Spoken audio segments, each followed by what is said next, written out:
Hello, everyone, and welcome to Automation Nation, our news show covering all the issues and news you need to know for anyone working in the IRPA, intelligent automation, or enterprise AI space.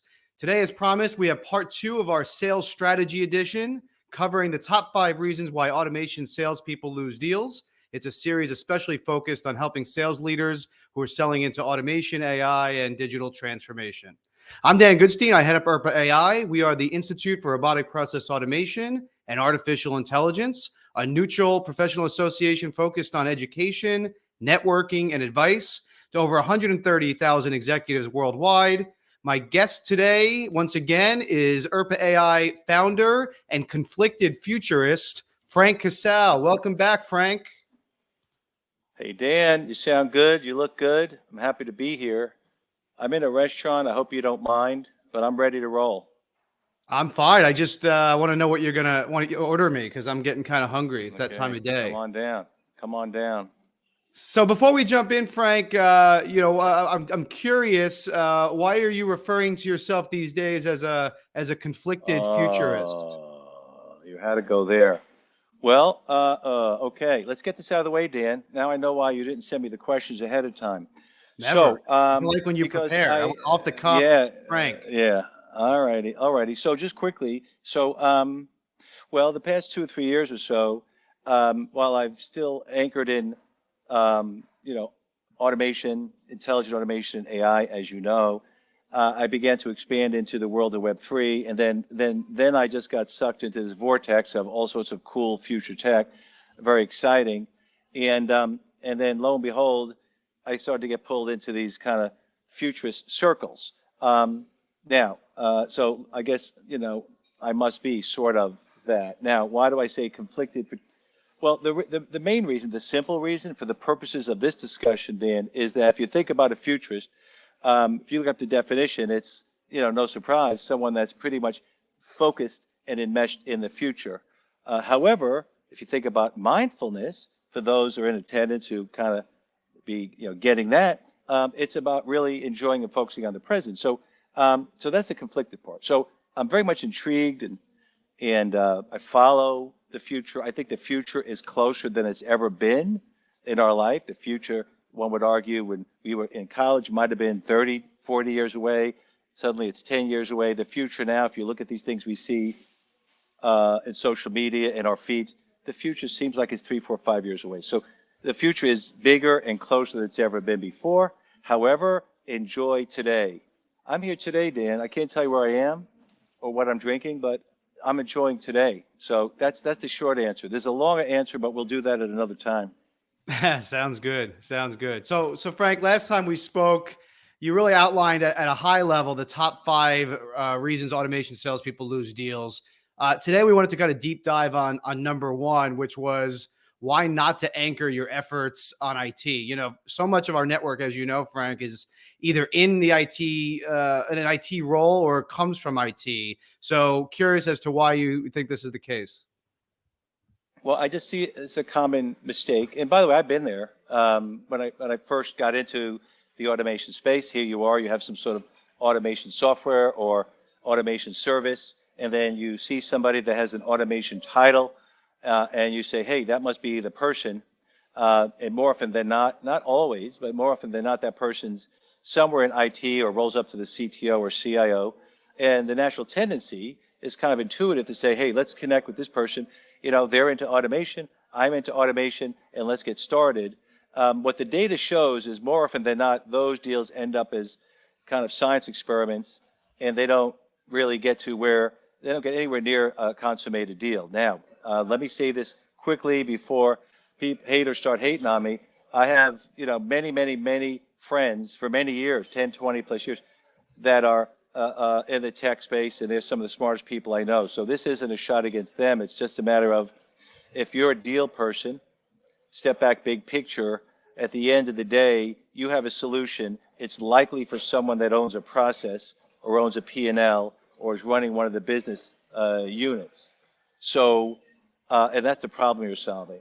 And that person is the decision maker. And the reason why they call them the decision maker is because they make the decision, not to be confused with the person who may evaluate the software of the technology, and not to be confused with some of the others that are part of this, let's say, decision-making ecosystem. So yes, you have to be in an active dialogue with the people in a tech department, and if they don't like you, you are out.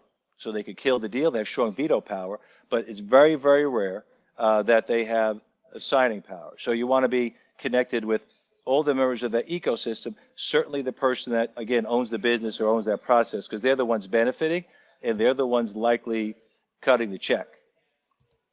So at what point do you involve them, right? Because as you mentioned, right, a lot of these deals, if not all of these deals, at some point require either at least a rubber stamp or a cybersecurity checkoff, right, or compliance checkoff.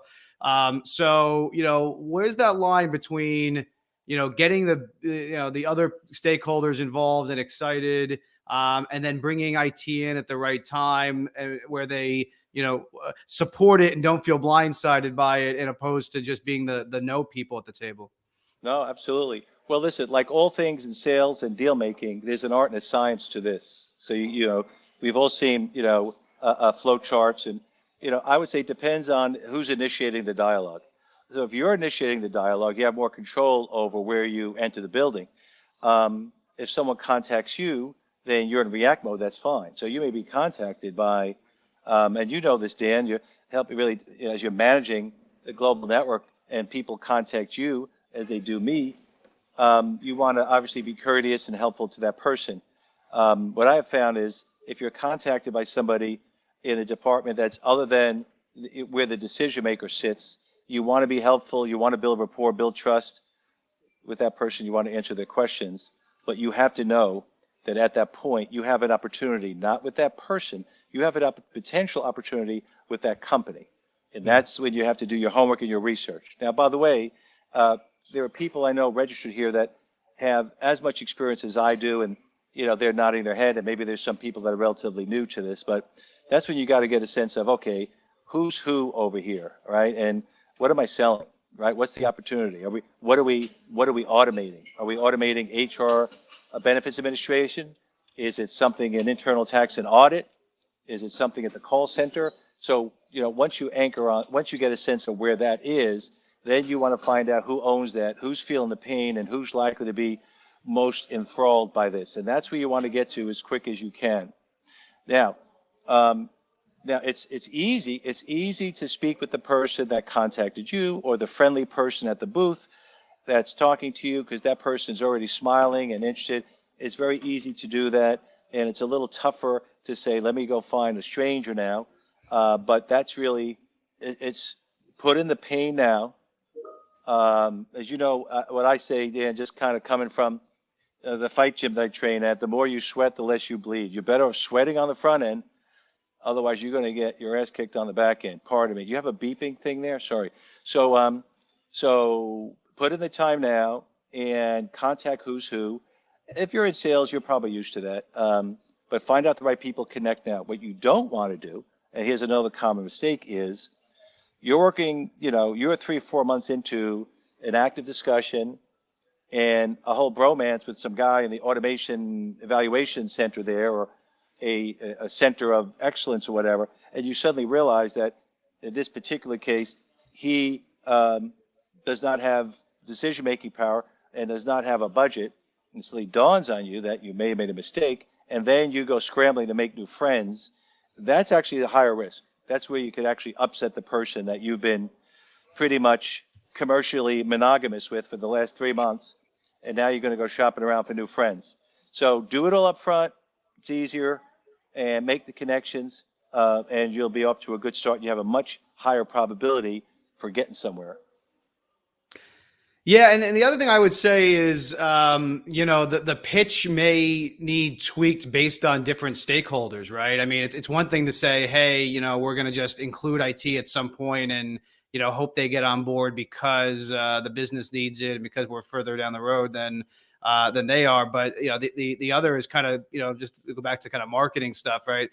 Is buyer persona, right? Of, hey, how does this benefit multiple different people, multiple different silos within the organization, so that they can all kind of get behind it, not just be a veto. To your point, so Frank, what's your advice? I mean, obviously it depends on the product and the service or the software, but what are some of the kind of business side titles that you see kind of most important in these deals? Well, again, depends. So let's make up a scenario. Let's say your solution targets HR. Well, then you want to be connected with the head of HR. You want to have a friend in tech. You need to at some point be speaking to somebody in cyber.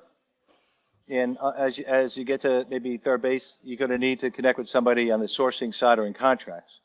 But if you think about where you want to get the yes, and then where you don't want your deal killed, you want to have a yes with the decision maker, and that typically is the person who owns the process, as I mentioned earlier. By the way, if you're not sure, ask. And 50% of the time, they'll tell you the truth. Okay? So, but it doesn't hurt to ask. Who really makes the decisions on this type of thing here? Is it the chief HR officer that's based out of Geneva, or is it the VP of HR in the US, because this is driven out of HR? I'm a fan, Dan, you know me, you and I are working together for a long time. I'm a fan of no guessing. You have a question? Ask. So who makes the decision? So that's where your yes is going to be, so stay close to and build rapport. Where you get to know, where do you get shut down? Could be somebody in IT, and there's a good probability it could be somebody in the cyber side. So so stay there for a moment. Cyber. If you have an on-prem solution, it's less likely. If you have a SaaS solution, you're going to be run through the ringer. And cyber guys these days have a really strong veto vote. They could slow you down for sure. They don't have any bad intentions, but their goal is to mitigate risk. It's easier for them to say no than to say yes. And every time they say yes, they have a risk of losing their job. Right? If they were able to say no forever, they'd probably just say no to everything. So they have to balance that. But they're not the ones with the problem, right? The technology guys are going to be looking at how industrial strength is this? Does it scale? How does it fit in with other technology they have? Maybe even some legacy technology.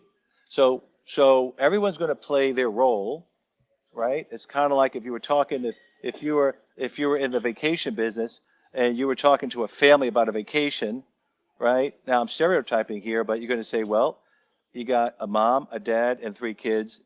Everyone's going to have their own idea. You know, Dan, you have a wonderful, beautiful family. Everybody wants a slightly different thing on vacation, right?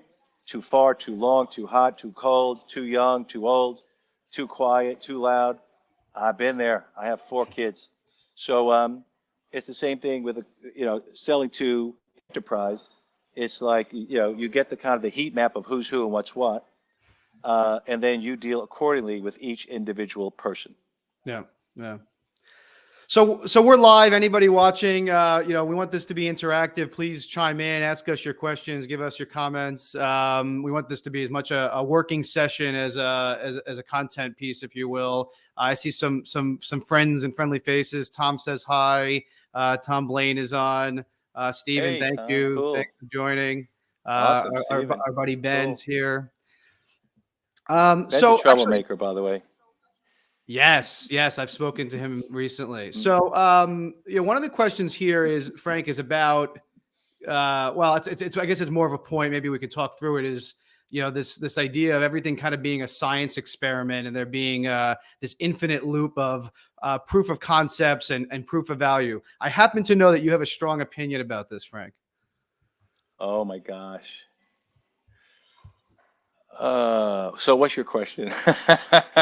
You want me to just riff off of that? Well, here's the thing. It's the best thing and the worst thing.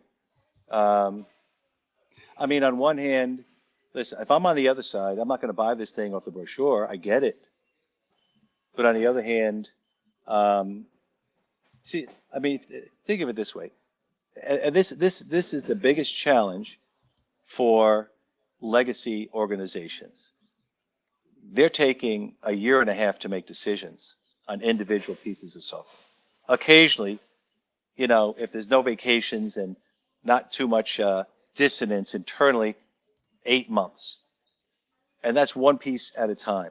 Plus, it's costing time and money and effort. So I get it, but how are they ever going to catch up? So if you think about big picture, and this is so, it seems like a tangent, but I don't believe it is.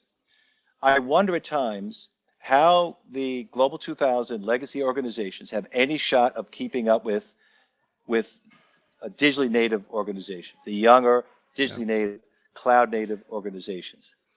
If you've ever bought or sold in a scenario where you're selling to, let's say, a major bank versus to a small or mid-sized digitally native organization, the difference in that sales cycle, buy cycle, could be 1 to 2 years at the extreme. That could be the gap. So you just wonder. So then you say, okay, part of the issue is the POC. It's not the only thing. But I continue to think, Dan, you've heard me, kind of wringing my hands over this. I continue to think that there needs to be some breakthrough to create a greater, more efficient process on the sell side and the buy side, because it's costing time, money, resources on all sides. There has to be a breakthrough. I have not seen one yet. Maybe someone here, if you do, or you have a suggestion, please weigh in, raise your hand, or click something, however this platform works, Dan. What is this platform, Dan? I thought it was Mighty Networks. Then Ben told me it's not Mighty Networks. I don't know what I'm talking about. It's LinkedIn Live. Then you sent me a link for some third. Where are we? Are we in the Yeah, metaverse? we're in a Where are bunch we, of different Dan? places. What is So we're this? on LinkedIn Live, we're on YouTube, we're on Twitter, unless Elon pulls the plug on that at some point. So we have a platform that kind of pushes out to all of these platforms, so we can be live wherever people kind of want to be. We have launched a community platform, as you mentioned, Frank, at network.irpaai.com. Think of it as kind of one part content and one part community. And we've launched it so that members can kind of connect and interact with each other. In lieu of events, really over the last couple of years, as events kind of come back. So we're doing more and more there, and more through our member matchmaker, member concierge program. But don't worry, Frank. You're everywhere. You're always everywhere anyway. Okay.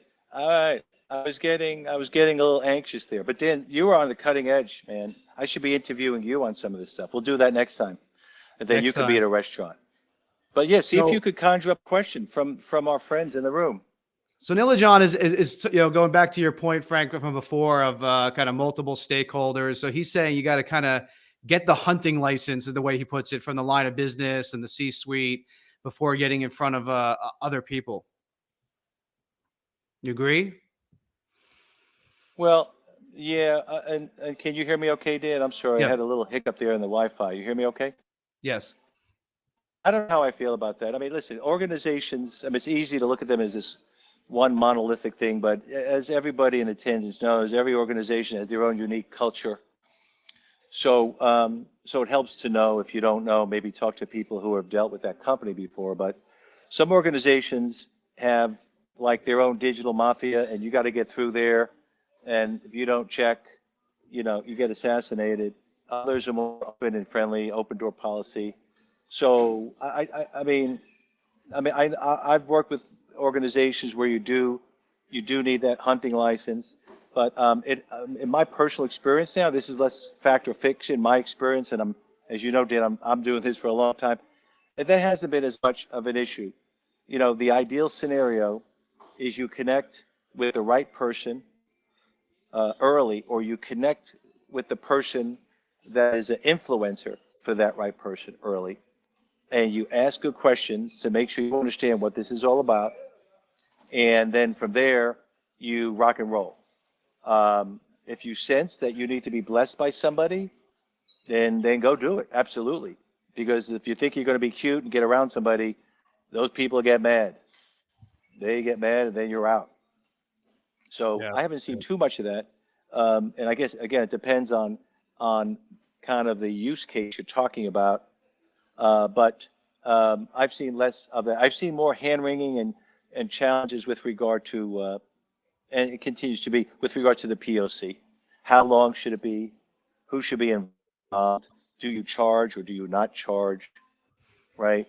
What commitment do you get up front on the sell side? What commitment do you want to get up front on the buy side?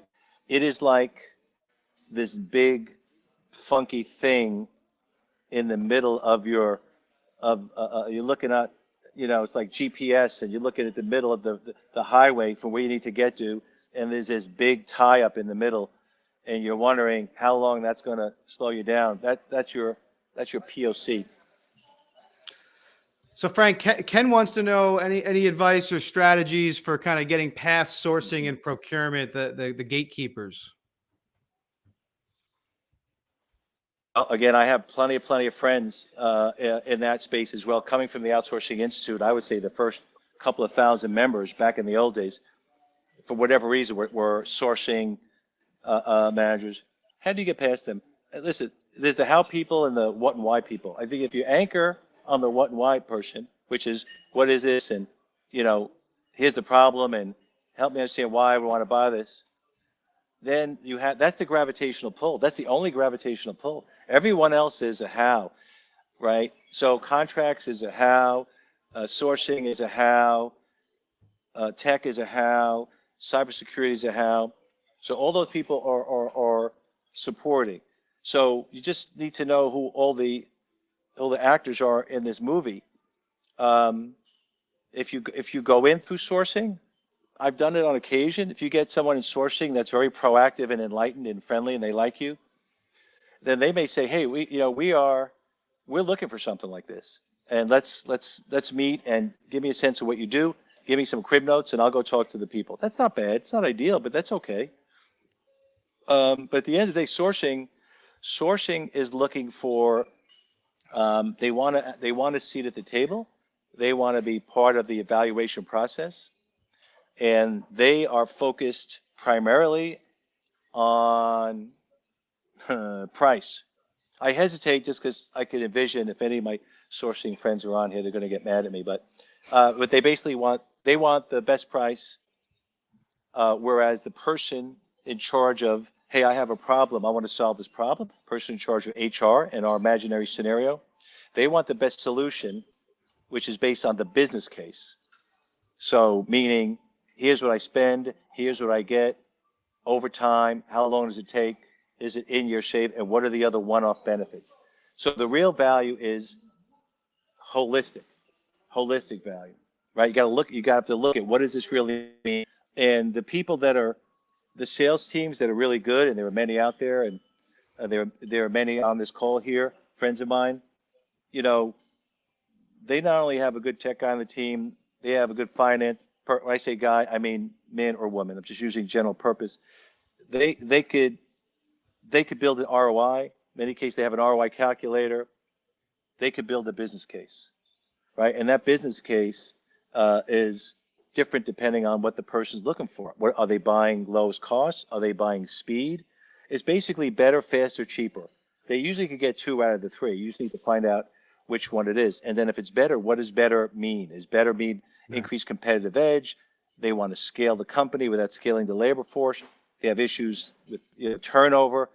They're looking to increase customer sat or customer engagement. There's a lot of better, and that's really what the power is. And then you got to just have somebody sophisticated on your team to be able to quantify those kind of quality benefits. But it's done every day. I've done it. You've done it, Dan, and there are a bunch of folks on this call I know have done it. So sourcing will be there, but just know what their motive is. Just know what everybody's motive is. There's no bad person around the table. You just know sourcing is going to be thinking about pricing and contracts, and the cyber guys are going to wonder if this thing's going to blow up, and the robots are going to go and take over the whole thing, and et cetera, et cetera. Everybody's measured, just like you're measured. You're the deal guy. You're measured on close that deal. They know that. Everybody knows what the other person's up to. And so how do we get somewhere?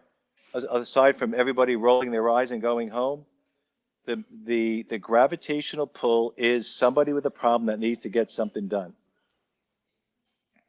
So Lauren's asking a kind of a different twist on the same question, Frank, which is, do you kind of start at HQ, or do you start with the people sort of on the ground? I guess this is that, top down versus bottom up kind of conversation. That's our buddy Lauren. Oh, wow. So who is the best in the new perspective? Repeat that question. I'm sorry. So he's I was trying to read it, asking but it's what's too small. he's asking what's the best entry point? Is it kind of the people at HQ or the people on the ground working with or being impacted by the automation solution? I would say it's the person the person that has the problem, or would be most excited about the problem that you solve. For everyone else, work. Right. Right. Again, if it's an HR solution, you want to talk to that person. For the contracts guy, it's the 27th contract he or she has to work on that week. For the cyber guys, it's everyone else. It's work. Right. Right. We've all worked for a company where the boss comes in with something he or she's excited about, and they leave a folder on your desk, and then for you or I, it's work. We've all been there as we grew up in this industry. So just keep that in mind. It's always, my friend Lauren, it's always the person who has the problem, whereby your elevator pitch would resonate most. So I know we're running out of time. I see a couple other friends here. Thanks everybody for joining. If we didn't answer your question, it's okay. We have them. We'll get back to you, and we'll be doing some more of these sessions. Frank, what's your kind of parting advice? The last couple of weeks have been kind of focused around a lot of kind of democratized AI, the Chat GPT thing, kind of taking everybody by storm, and then and the waves of layoffs. I think seemingly every big tech company. Are you concerned about this from the for the next year or so from a sales standpoint?